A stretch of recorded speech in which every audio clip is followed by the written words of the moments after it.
Hey guys, welcome back to your own academy that is A to Z academy. तो स्वागत है आप सभी का मेरे इस प्लेटफॉर्म पे जो मेरा अकेले का नहीं आप सबका प्लेटफॉर्म है। तो हमारा सॉल्यूशन चैप्टर चल रहा था क्लास 12th का, उसी सीरीज़ के अंदर जो आज हमारा नया टॉपिक है वो है बेटा, मार्कर देख रहे हो, यस नया लाई हूँ। NDA की केमिस्ट्री स्टार्ट कर दी। आप में से जो भी NDA की केमिस्ट्री करना चाहता है, NDA का बैच बिल्कुल स्टार्टिंग से करना चाहता है, फ्री ऑफ कॉस्ट करना चाहता है, वो मेरे इस चैनल से जुड़ के NDA बिल्कुल स्टार्टिंग से बिल्कुल जीरो से हीरो वाली केमिस्ट्री की तरफ जाते हुए NDA स्टार्ट कर दिया है। तो आप लोग प्लीज़ उस चैनल को भी देख लीजिएगा, चैनल नहीं वीडियो को देख लेना। तो हमारा बेटा टॉपिक चल रहा था सॉल्यूशन और कोलिगेटिव प्रॉपर्टी। जो नेक्स्ट टॉपिक है अपना वो कौन सा है? Colligative property. आज 2 कोलिगेटिव प्रॉपर्टी आप ख़त्म कर देंगे, कल कर देंगे 3rd और 4th, ठीक है। बस इसी के साथ फटाफट से इस चैप्टर को ख़त्म करते हैं। कल तक मैं ये चैप्टर फिनिश कर दूँगी। तो होती क्या है कोलिगेटिव प्रॉपर्टी? सबसे पहले what is colligative property? Colligative property है क्या? कहता है बहुत सारी ऐसी प्रॉपर्टीज़ हैं, सच properties which depend upon, जो किस पे डिपेंड कर रही हैं? which depend upon number of moles of substance, जो किस बात पे डिपेंड कर रही है? Number of moles of substance, या हम यहाँ पे कह देंगे सोल्यूट के ऊपर जो डिपेंड कर रही है number of moles of solute, but do not depend upon its nature, उसके नेचर के ऊपर डिपेंड नहीं करती। ऐसी प्रॉपर्टी क्या कहलाती है? Colligative properties. तो एक सेकेंड, बस एक सेकेंड।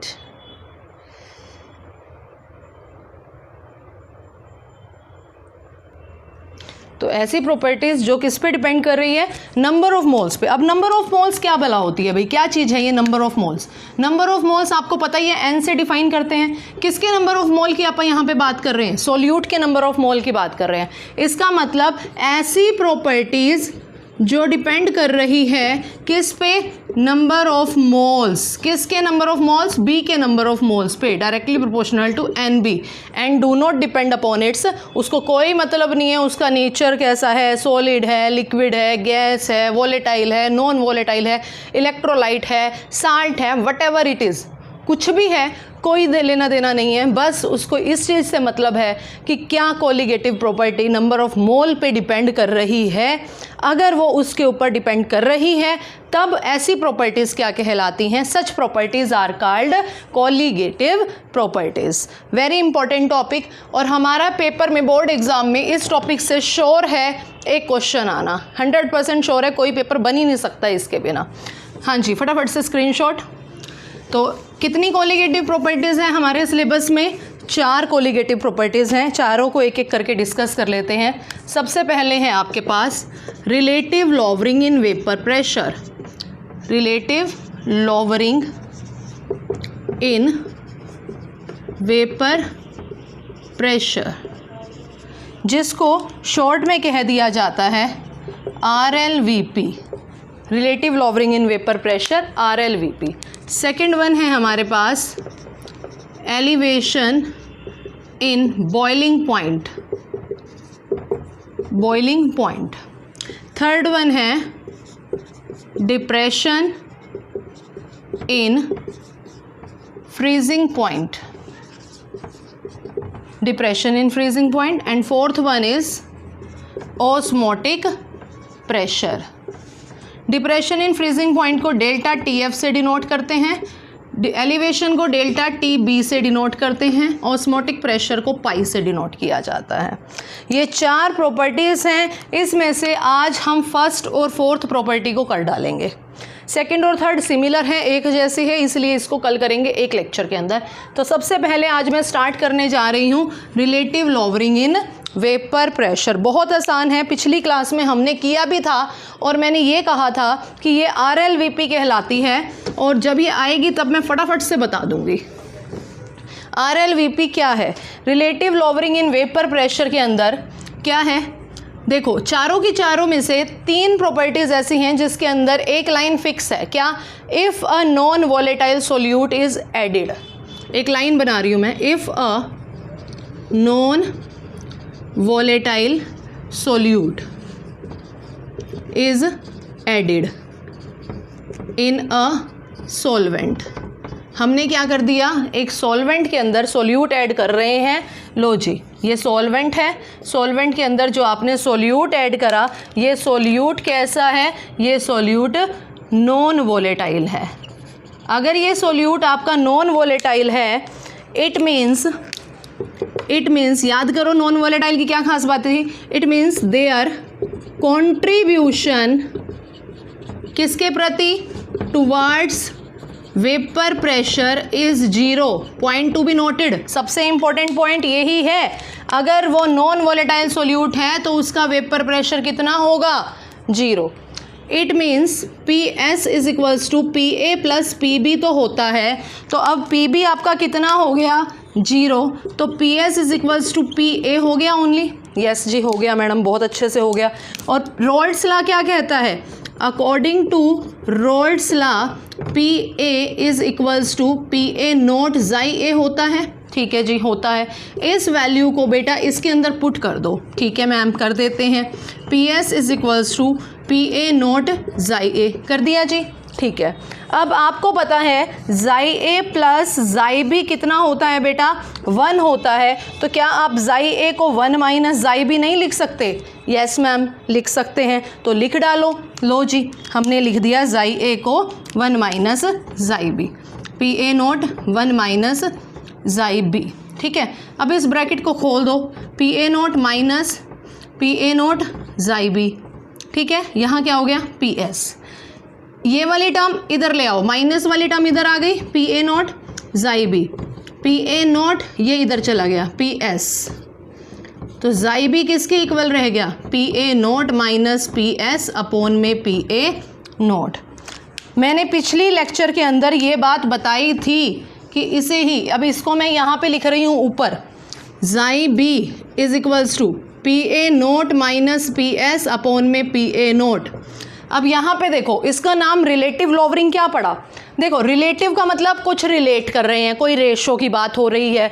लोअर क्या होता है बेटा? कम करना, माइनस कर देना, कुछ कम हो रहा है। क्या कम हो रहा है? वेपर प्रेशर कम हो रहा है। तो वेपर प्रेशर, एक वेपर प्रेशर में से दूसरे को माइनस कर रहे हो और उसको डिवाइड कर रहे हो, रिलेशन भी हो गया, रिलेटिव भी हो गया, मतलब रेशो भी हो गई, और ऊपर वाला कुछ माइनस हो रहा है तो लोअर भी हो गया। अब ये क्या कहलाता है? इसके अंदर जो ये वाला पोर्शन है, ये क्या कहलाता है? Lowering in vapour pressure. और ये वाला, अभी देखो रेड मार्क कर रही हूँ, इसीलिए रेड पेन, अलग अलग पेन्स लेके आई हूँ। और ये पूरा आपका क्या कहलाता है?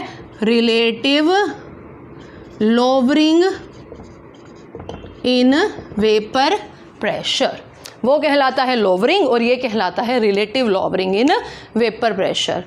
आई होप सभी को समझ में आ गया होगा। फटाफट से इस चीज़ का स्क्रीनशॉट ले लो। अब बात आती है why it is called colligative property. इसको कोलिगेटिव प्रॉपर्टी कैसे कहा गया? देखिए फटाफट से यहाँ पे कर लेते हैं। यहाँ पे देखो, PA naught minus PS upon में PA नोट, क्या डायरेक्ट इज इक्वल्स टू क्या है? ज़ाई B। ज़ाई B क्या होता है? NB बाय में NA प्लस NB होता है। हाँ जी मैम, होता है। तो क्या आप इसको, ये पूरा PA naught minus PS upon में PA note is directly proportional नहीं है number of moles of solute, है ना? बिल्कुल है। तो ये किस पे डिपेंड, ये पूरी कोलिगेटिव प्रॉपर्टी RLVP किस पे डिपेंड कर रही है?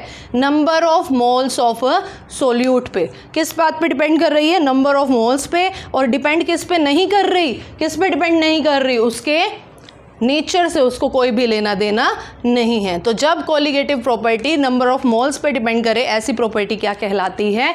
कोलिगेटिव। तो फर्स्ट प्रॉपर्टी हमारी पूरी हो चुकी है। फटाफट से इसका स्क्रीनशॉट ले लो। नेक्स्ट प्रॉपर्टी स्टार्ट करते हैं, ऑस्मोटिक प्रेशर। डन? ठीक है जी। सेकेंड प्रॉपर्टी स्टार्ट करने जा रहे हैं, ऑस्मोटिक प्रेशर।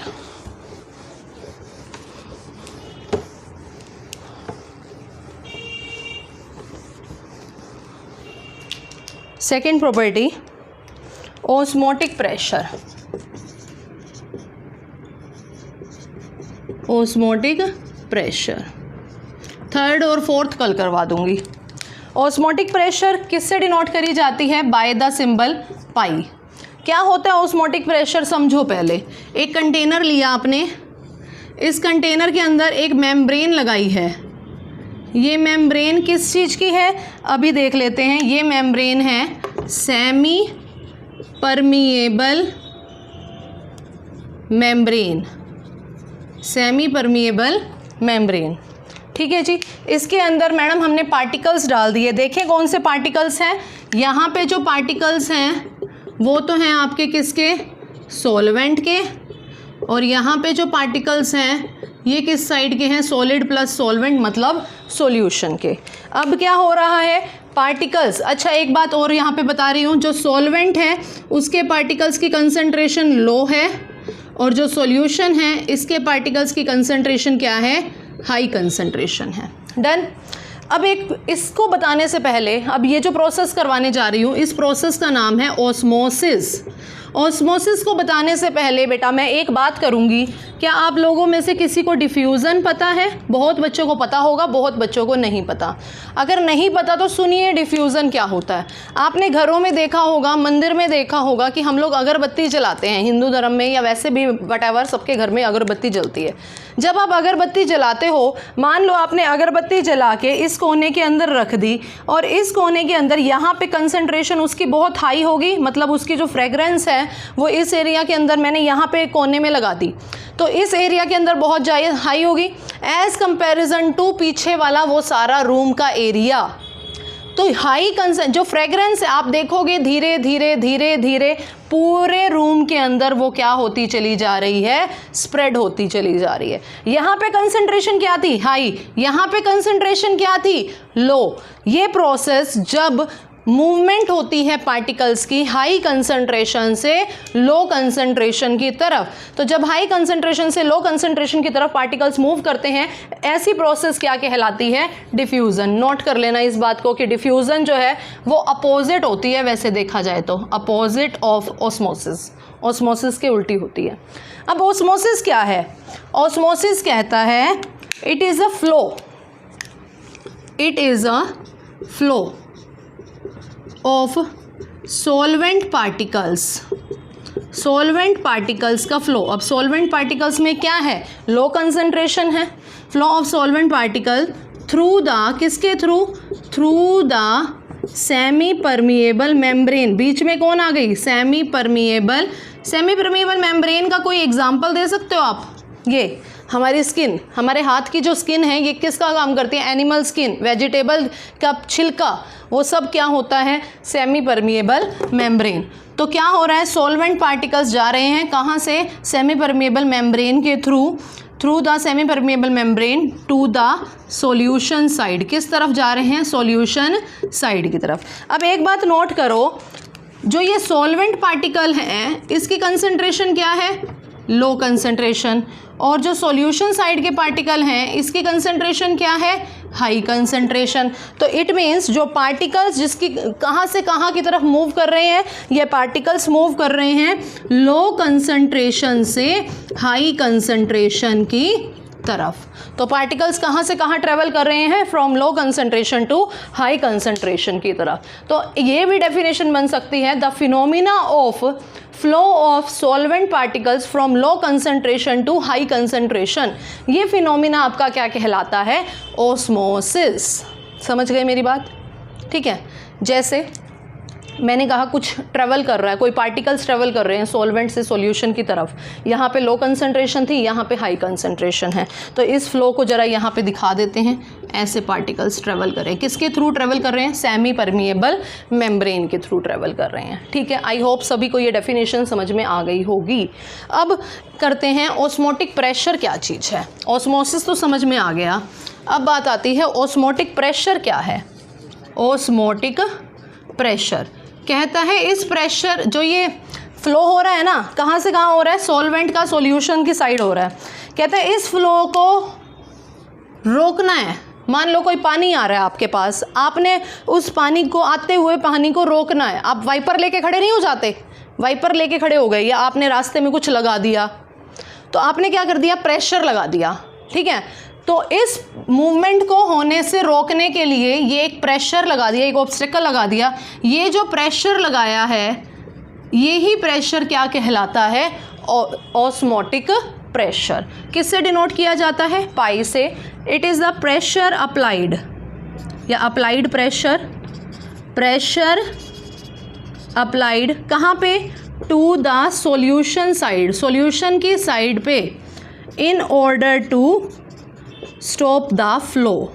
क्यों करते हैं ये, stop the flow of solvent particle, solvent के पार्टिकल्स को बहने से रोकने के लिए एक प्रेशर लगाया जाता है। वो प्रेशर आपका क्या कहलाता है, ऑस्मोटिक प्रेशर। किससे डिनोट किया जाता है, ये रब कर रही हूँ, किससे डिनोट किया जाता है, पाई से डिनोट किया जाता है। ठीक है जी, समझ में आ गया। अब किस किस फैक्टर पे ये डिपेंड करता है। पहला फैक्टर कंसंट्रेशन, कंसंट्रेशन के साथ कैसे इफेक्ट करता है, कहता है pi is directly proportional to concentration. Pi concentration बढ़ी तो प्रेशर ज़्यादा लगेगा, ऑब्वियस सी बात है। कंसंट्रेशन ज़्यादा होगी तो उसको रोकने के लिए ज़्यादा दबाव लगाना पड़ेगा, ज़्यादा प्रेशर लगाना पड़ेगा, ठीक है। Second, temperature, pi is directly proportional to temperature. Temperature बढ़ा तो भी पाई कितना लगाना पड़ेगा, ज़्यादा। जितना ज़्यादा प्रेशर, जितना ज़्यादा टेम्परेचर, उतना ज़्यादा पाई की वैल्यू। आई होप सभी को समझ में आ गया होगा। अब इन दोनों फैक्टर को आप कंबाइन कर लेते हैं। इन दोनों के रिजल्ट से हम क्या चीज़ निकाल सकते हैं, इन दोनों के रिजल्ट से हम ये निकाल सकते हैं कि pi is directly proportional to C into T, ठीक है। पाई डायरेक्टली प्रोपोर्शनल का साइन हटा दिया, सी आर टी आ गया। यहाँ पे ये आर क्या है, आर इज़ कॉल्ड गैस का कांस्टेंट। आर की वैल्यू अलग अलग हो सकती है। ये जो आर की वैल्यू है ना, डिपेंड करेगी आपके क्वेश्चन के अंदर यूनिट क्या दी हुई है। आर की वैल्यू 0.0821 भी हो सकती है, अगर लीटर के अंदर होगा, लीटर वाली यूनिट है। 0.082831 भी हो सकती है अगर बार वाला या प्रेशर बार वाली यूनिट दी हुई है। देख लेना इसको, ये एटीएम के अंदर होगा, लीटर पर एटीएम, प्रेशर की यूनिट एटीएम में होगी, इसमें प्रेशर की यूनिट बार के अंदर होगी। डन, समझ आ गया सभी को। तो ऑस्मोटिक प्रेशर क्या होता है, ऑस्मोसिस की प्रोसेस को होने से रोकने के लिए जो प्रेशर लगाया जाता है, the pressure is called osmotic pressure. Pi is equals to C R T इसका फॉर्मूला है। डायरेक्टली प्रोपोर्शनल हमने हटा दिया, सी आर टी आ गया। अब pi is equals to C R T को, सी को क्या कह दिया अपन ने, एन अपॉन वी।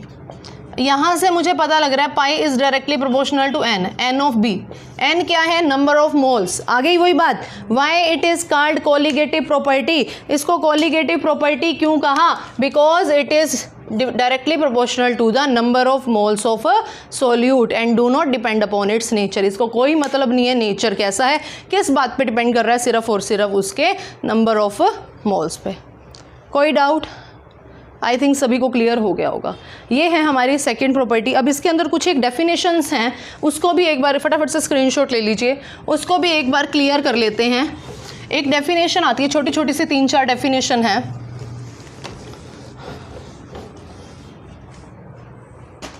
एक डेफिनेशन है जी, रिवर्स ऑस्मोसिस। रिवर्स ऑस्मोसिस क्या होता है? रिवर्स ऑस्मोसिस, रिवर्स ऑस्मोसिस होता है जो आप प्रेशर को रोक रहे थे ना, कहते हैं एक pressure, it is the maximum pressure, maximum pressure applied. अगर प्रेशर मैक्सिमम लग जाए, maximum pressure applied such that the flow is reverse back. समझाती हूँ, मतलब आपने कोई पाई डैश लगा दिया, वो पाई से ज़्यादा है, मतलब ऑस्मोटिक प्रेशर तो मिनिमम प्रेशर था जितना उस प्रेशर को रोक रहे हैं, अब उसको रोकते रोकते हमने कोई मैक्सिमम प्रेशर अप्लाई कर दिया। अगर वो प्रेशर आप मैक्सिमम कर रहे हो तो आपका जो फ्लो हो रहा था, जैसे पानी बह रहा है, आपने रोक दिया, उसको वाइपर लगा दिया, that is called osmotic pressure. अब आप उस वाइपर को ऐसे पीछे की तरफ धक्का दे रहे हो और उस पानी के फ्लो को बैक कर रहे हो, पीछे धक्का दे रहे हो, तो वो वापस मुड़ जाएगा, जहाँ से आया वहीं वापस मुड़ गया, मतलब रिवर्स बैक कर दिया। तो ऐसा करने के लिए, ऐसा करते जब हैं तो ऐसी प्रोसेस क्या कहलाती है? Reverse osmosis. आई होप सभी को समझ में आ गया होगा। अब 2-3 छोटी छोटी सी डेफिनेशन है, ये तीनों डेफिनेशन को एक बार के लिए यहीं पे इकट्ठा देख लेते हैं। तीनों डेफिनेशन क्या कहती है? सबसे पहले आइसोटोनिक सॉल्यूशन क्या कहलाता है, फिर हाइपरटोनिक सॉल्यूशन और फिर हाइपोटोनिक। ये तीनों डेफिनेशन इकट्ठा देखते हैं। देखो, आइसो का मतलब क्या होता है बेटा? आइसो का मतलब होता है सेम। हाइपर का मतलब होता है ज़्यादा, हाइपो का मतलब होता है कम। मतलब समझ में आ गया होगा। 2 सॉल्यूशन है आपके पास, अगर दोनों का ऑस्मोटिक प्रेशर बराबर हो जाए, π1 = π2, तो C1 at the same temperature same है, तो C1 = क्या हो जाएगी? C2। ठीक है। अब हाइपर, कई बार आप अपने फ्रेंड्स को कहते हो ना, आपस में लड़ाई हो रही है या कोई बात हो रही है, हाइपर क्यों हो रहा है, मतलब उत्तेजित क्यों हो रहा है, ज़्यादा क्यों भड़क रहा है? हाइपर होना, भड़क जाना, ज़्यादा हो जाना। किसी एक सॉल्यूशन का ऑस्मोटिक प्रेशर दूसरे से ज़्यादा हो जाए, जिसका ज़्यादा हुआ वो क्या कहलाएगा? हाइपर। तो C1 भी ग्रेटर देन होगी C2 से। ठीक है। हाइपो, जिसका कम हुआ, मतलब जिसका कम हो रहा है, इसका कम हो रहा है ना, तो ये क्या कहलाएगा? आपका हाइपोटोनिक। एक का कम, इस टाइम पे ये हाइपोटोनिक है, इस टाइम पे ये हाइपोटोनिक है, तो इस टाइम पे C1 की कंसंट्रेशन भी C2 से क्या होगी? कम। तो यहाँ पे ध्यान रखना, आइसोटोनिक ये होता है, हाइपरटोनिक ये होता है, हाइपोटोनिक ये होता है। देन आई थिंक सभी को समझ में आ गया होगा। तीनों की डेफिनेशन आप बुक में से कर लेना। If both the solution, if 2 solution या such solution which have the same osmotic pressure is called isotonic. A solution which has maximum या more osmotic pressure than the other is called hypertonic. A solution which has the less vapor pressure, less osmotic pressure than the other is called hypotonic. I think सभी को clear हो गया होगा। एक छोटा सा article और बचता है, बायोलॉजिकल सिग्निफिकेंस, पढ़ने वाला है एनसीईआरटी की बुक में से या किसी भी एक्स्ट्रा बुक में से, प्रदीप्स में से या अरोड़ा की बुक में से या कहीं से भी आप इसको पढ़ सकते हो। एक टॉपिक है छोटा सा, बायोलॉजिकल सिग्निफिकेंस ऑफ ऑस्मोसिस।